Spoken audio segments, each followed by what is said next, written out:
அவன் மாய காலத்தின் அதிபதியான காலபைரவனின் வம்சம்.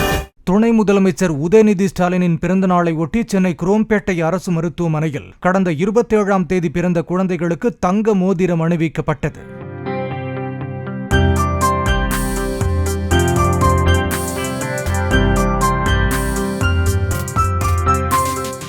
இந்த நிகழ்ச்சியில் பங்கேற்ற அமைச்சர் தாமு அன்பரசனிடம் குறைகளை சொல்ல காத்துக் கொண்டிருந்த தங்களை மருத்துவமனை ஒப்பந்த பணியாளர்கள் இரும்பு கேட்டுக்குள் வைத்து பூட்டியதாக கர்ப்பிணிகள் மற்றும் நோயாளிகள் புகார் தெரிவித்தனர்.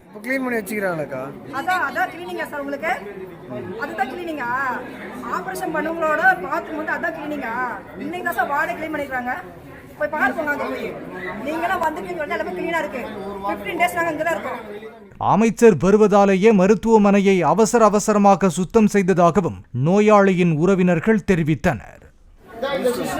ஒரு வாரத்துக்கு முன்னாடி சொன்ன ஒரு பாட்டி நேற்று விழுந்து எமர்ஜென்சி போயிருக்கிறாங்க. இப்பதான் வந்து பண்றாங்க. இவர்தான் சூப்பர்வைசர். இவர் சும்மா இன்னைக்கு தான் வராரு. இன்னைக்கு ஒரு நாள் தான் கிளீன் நடக்குது. நான் மட்டும் இல்லை, எல்லாருமே சொல்லுவாங்க. அமைச்சர் சொல்லுங்க. ஒரு நாள் அமைச்சர் வராரு, கிளீன் பண்றாரு. அவன் மாய காலத்தின் அதிபதியான காலபைரவனின் வம்சம்.